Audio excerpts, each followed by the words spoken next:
Lecciones del Espíritu Santo, marca Aumes. Andrés Marín por el Espíritu Santo. Hernando desde Mirabal, Balboa. A continuación. ¿Algo le inquieta? ¿Está preocupado? Si cree en Jesús, tranquilo, está ganado. Justo defensor.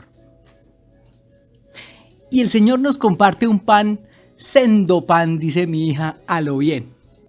Me impresiona en serio y eso me sobreabunda porque es su gracia maravillosa.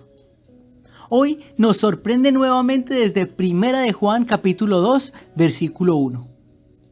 Mis queridos hijos, les escribo estas cosas para que no pequen, pero si alguno peca, tenemos un abogado que defiende nuestro caso ante el Padre. Es Jesucristo, el que es verdaderamente justo. Y Padre nuestro, gracias Señor por tus maravillas y bendiciones. Danos hoy tu Espíritu Santo para entender este alimento que nos compartes en el nombre de Cristo Jesús. Amén. Últimamente he estado estudiando a Job, repasando sus inquietudes y la afectación tanto física como espiritual, que tuvo que vivir a causa de la solicitud de Satanás de herirlo y afectarlo, intentando que maldijera a Dios porque no le cabía en su ser que un ser humano pudiera tener tal amor que pudiera mantener bajo una presión determinada y mantuviera su obediencia a Dios. Entonces el Espíritu Santo trajo a mí que todos llevamos un Job dentro, o vivimos una situación como la de él, no con el ánimo de hacernos víctimas, ni mucho menos. La afectación de Job, aunque mucho menor que la que sufrió nuestro Señor Jesús, muestra el papel que cumple Satanás, el acusador, todo el tiempo llevando quejas al Padre Celestial de lo que sus hijos estamos haciendo, cómo lo estamos haciendo, cómo nos estamos portando, etc. Y claro, en ese orden de ideas, afligirnos y torturarnos como a bien tiene. Un par de cosas para entender. La primera es cuánto soportar.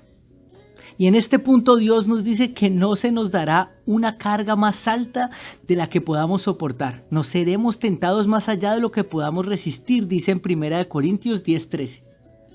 Esto es completamente revelador porque en ese sentido no hay aflicción que no esté en control de nuestro Padre Celestial.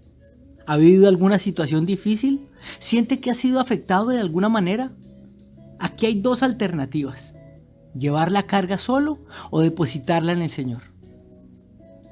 Solo será un camino tormentoso, lleno de quejas y reclamos a Dios, porque naturalmente es muy complejo, por no decir imposible, combatir dolores intensos, tipo las llagas y el dolor con los que Satanás afectó a Job. Alguien que camina los caminos de Dios hace poco me contó acerca de la muerte de un familiar suyo. Le habían descubierto un cáncer terminal de páncreas. No duró mucho.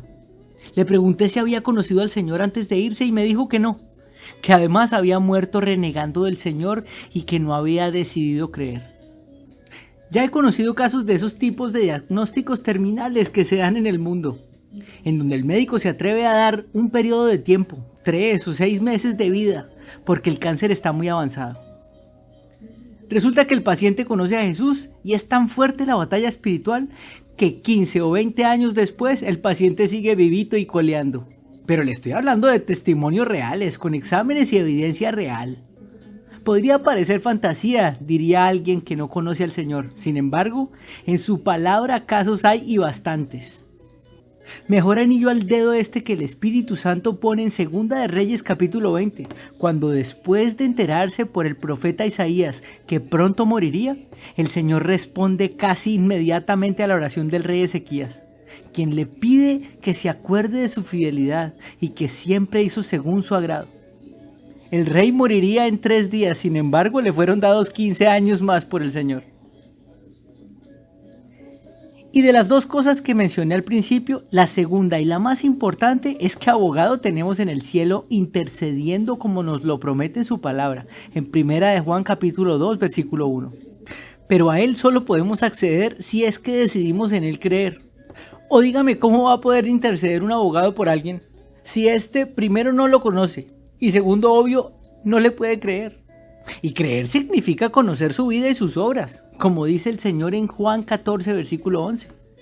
Creer en Jesús como nuestro Señor y Salvador. Lo único que puede traer es vida y abundancia. No solo en esta vida, sino la más importante, la eterna. Y tenemos tanto por entender aún de cómo se comporta el mundo espiritual, de cómo entender por fin que la pelea no es de carne, no es contra el prójimo, sino contra gobernadores malignos y autoridades del mundo invisible, contra espíritus malignos de los lugares celestiales. Jesús está vivo en el cielo, tanto al mundo real como en el mundo espiritual. Él intercede por nosotros en el mundo espiritual, pero cuando decidimos que intercede es porque hay acusador, ¿no? ¿Y de qué se nos acusa? Pues imagínense que a Job, dice la palabra en el capítulo 1 de su libro, un hombre intachable, de absoluta integridad, que tenía temor de Dios y se mantenía apartado del mal, Satanás lo acusó sin más ni más de lo primero que se le ocurrió. Por supuesto, mentiras y patrañas. ¿De qué no nos estará acusando a usted y a mí en estos momentos? Pero de nuevo, y tranquilo que abogadazo es lo que tenemos. Se llama Jesús y murió por los pecados de todos. De absolutamente todos, justamente para eso. Para que tuviéramos en quién podernos justificar. Todo lo que tiene que hacer es creer en Él, conocerlo, conocer sus obras. Yo ya creo en Él, creciendo día a día en su fe, viendo cómo se manifiesta en mi vida. Todavía me falta mucho por crecer en Él. Conocer sus maravillas, entender su palabra y lo que a diario su gracia me quiera compartir. Pero no solo eso, Él es el único, grande e infinito. Dice el Señor en Juan 16:13. Aquí en el mundo tendrán muchas pruebas y tristezas, pero anímense, porque yo he vencido al mundo. Mayor esperanza que esa no puede haber. Soy Andrés Marín. No se quede solo, que Él lo conoce por su nombre y quiere tener una relación íntima con usted. Acéptelo en su corazón, arrepiéntase de sus pecados y crea por la fe que Él venció al mundo. Y por su gracia tendrá el regalo de la salvación, haciéndolo su Señor y su Salvador. Amén, amén. Bendiciones por montones.